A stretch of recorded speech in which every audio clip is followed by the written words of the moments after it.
नमस्कार। कभी सोचा है कि चलती हुई हर चीज के पीछे, चाहे वो ट्रेन हो, कार हो या कोई धावक, उसके पीछे का जो गणित है ना, वो एक बहुत ही पावरफुल टूल किट जैसा है। आज हम ठीक यही टूल किट बनाने जा रहे हैं ताकि गति से जुड़ी हर समस्या चुटकियों में हल हो जाए। तो इस सफर में हम क्या क्या करने वाले हैं? हम 5 स्टेप्स में अपना पूरा प्रॉब्लम सॉल्विंग टूल किट तैयार करेंगे। सबसे पहले हम मास्टर की को समझेंगे, फिर कुछ जरूरी टूल्स और कन्वर्जन देखेंगे। उसके बाद रिलेटिव और एवरेज स्पीड में महारत हासिल करेंगे।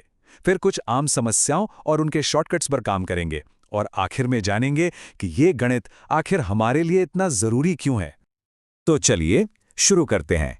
हमारे टूलकिट का सबसे पहला और सबसे जरूरी हिस्सा वो है मास्टर की, यानी वो एक मूल संबंध जो स्पीड, डिस्टेंस और टाइम को एक साथ जोड़कर रखता है। तो सवाल उठता है कि मोशन को, मतलब किसी भी चलती हुई चीज को हम सॉल्व कैसे करते हैं? इसका जवाब एक बहुत ही सरल लेकिन दमदार रिश्ते में छुपा है, जिसके 3 पहलू हैं। तो सबसे पहले आती है स्पीड, यानी गति। ये बस ये बताती है कि कोई चीज कितनी तेजी से चल रही है, और इसको निकालने के लिए हम क्या करते हैं? हम दूरी को समय से डिवाइड कर देते हैं। बस ये हमारे टूल किट का कह सकते हैं फाउंडेशन है। अच्छा, अब इसी फॉर्मूले को जरा सा घुमा दें तो हम दूरी का पता लगा सकते हैं। अगर हम स्पीड को टाइम से मल्टीप्लाई कर दें तो हमें ये पता चल जाता है कि टोटल कितना रास्ता तय हुआ है। और आखिर में टाइम, यानी समय, किसी सफर में कितना वक्त लगा, ये जानने के लिए बस दूरी को स्पीड से डिवाइड करना होता है।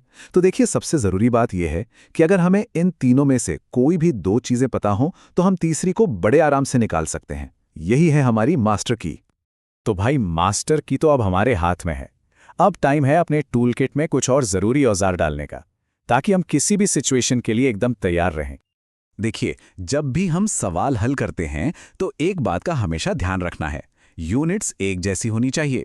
किलोमीटर प्रति घंटे को मीटर प्रति सेकंड में बदलना हो तो 5/18 से मल्टीप्लाई करें, और अगर मीटर प्रति सेकंड से किलोमीटर प्रति घंटे में जाना हो तो 18/5 से। इसको ऐसे समझिए कि ये आपकी टूल किट के जरूरी अडेप्टर्स हैं। चलिए, अब वक्त है अपने टूल किट में कुछ एडवांस टूल्स डालने का। हम बात करेंगे रिलेटिव स्पीड और एवरेज स्पीड की। ये ऐसे टूल्स हैं जो मुश्किल सवालों को भी मक्खन की तरह हल करने में मदद करते हैं। रिलेटिव स्पीड यानी सापेक्ष गति, इसको समझने का एक बहुत आसान तरीका है। सोचिए, जब 2 चीजें एक ही डायरेक्शन में जा रही हैं तो उनके बीच का फासला धीरे धीरे ही तो कम होगा ना, है ना? इसीलिए उनकी इफेक्टिव स्पीड निकालने के लिए हम उनकी स्पीड को माइनस कर देते हैं। लेकिन जब वो एक दूसरे की तरफ आ रही हों तो फासला बहुत तेजी से खत्म होता है, तो यहां हम उनकी स्पीड को जोड़ देते हैं। और अब आते हैं एवरेज स्पीड पर। इसका तो एक ही गोल्डन रूल है, ये हमेशा टोटल डिस्टेंस को टोटल टाइम से डिवाइड करके ही निकलती है।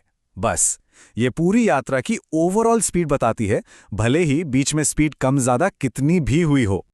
तो हमारे टूल्स अब तैयार हैं, अब इनको एक्शन में देखने का टाइम है। हम एक बहुत ही कॉमन सवाल को हल करेंगे, और हाँ, कुछ प्रो लेवल शॉर्टकट्स भी देखेंगे जो एग्जाम में हमारा कीमती टाइम बचाएंगे। तो सवाल यह है, एक ट्रेन 120 किलोमीटर की दूरी 60 किलोमीटर प्रति घंटे की रफ्तार से तय करती है और फिर उसी रास्ते पर 40 किलोमीटर प्रति घंटे की रफ्तार से वापस आती है। तो पूरी यात्रा के लिए उसकी एवरेज स्पीड क्या होगी? चलिए इसको स्टेप बाय स्टेप सॉल्व करते हैं। सबसे पहले, जाने में कितना टाइम लगा? 120 किलोमीटर को 60 किलोमीटर प्रति घंटे से डिवाइड किया तो आ गए 2 घंटे। ठीक है, अब वापस आने का टाइम, 120 को 40 से डिवाइड किया तो 3 घंटे। अच्छा, तो टोटल डिस्टेंस कितना हुआ? 120 जाने का, 120 आने का, यानी 240 किलोमीटर। और टोटल टाइम 2 घंटे प्लस 3 घंटे मतलब 5 घंटे। तो एवरेज स्पीड क्या हुई? Total distance divided by total time, यानी 240 को 5 से डिवाइड करने पर। तो सारी कैलकुलेशन के बाद हमारा सही जवाब है 48 किलोमीटर प्रति घंटा। लेकिन यहां 1 मिनट रुकिए, ये उन दोनों स्पीड्स का सीधा सीधा एवरेज नहीं है, और यही बात इसे बहुत इंटरेस्टिंग बनाती है। और यहीं पर वो सबसे जरूरी बात सामने आती है जो अक्सर लोग भूल जाते हैं। एवरेज स्पीड का मतलब कभी भी स्पीड्स का एवरेज लेना नहीं होता। देखिए, 60 और 40 का एवरेज तो 50 होता है, जो कि गलत जवाब है। ऐसा क्यों? क्योंकि ट्रेन ने 40 की धीमी स्पीड से ज्यादा देर तक सफर किया, तो जाहिर है उसका असर एवरेज पर ज्यादा पड़ेगा। तो सवाल ये है कि क्या इसका कोई तेज तरीका है जी हाँ, बिल्कुल है। जब भी डिस्टेंस बराबर हो तो एक प्रो लेवल शॉर्टकट है जो कीमती समय बचाता है। फॉर्मूला है 2ab divided by a plus b। मतलब 2 गुणा पहली स्पीड गुणा दूसरी स्पीड और इस पूरे को दोनों स्पीड के जोड़ से डिवाइड कर दे। इससे जवाब सीधे मिल जाता है। और ये तो बस एक झलक थी। हमारे टूलकिट में और भी एक्सपर्ट टूल्स हैं जो नाव और धारा, रेस या फिर घड़ी वाले खास तरह के सवालों को हल करने में मदद करते हैं। और मजे की बात यह है कि ये सब भी उन्हीं बेसिक प्रिंसिपल्स पर काम करते हैं जो हमने आज सीखे हैं। तो इतना सब कुछ सीखने के बाद सवाल उठता है कि ये सब मायने क्यों रखता है। चलिए अब देखते हैं कि ये जो हमने गणित का टूल किट तैयार किया है, ये असल में एग्जाम्स और हमारी रोज की जिंदगी में कहाँ काम आता है। ये tool kit SSC, bank, railway और यूपीएससी जैसे कॉम्पिटिटिव एग्जाम्स के लिए तो बहुत ही ज़रूरी है। लेकिन इसके अलावा भी ट्रैवल प्लानिंग करने में, लॉजिस्टिक्स में डिलीवरी रूट्स को ऑप्टिमाइज करने में और यहाँ तक कि असल दुनिया में नेविगेशन के लिए भी ये समझ बहुत काम आती है।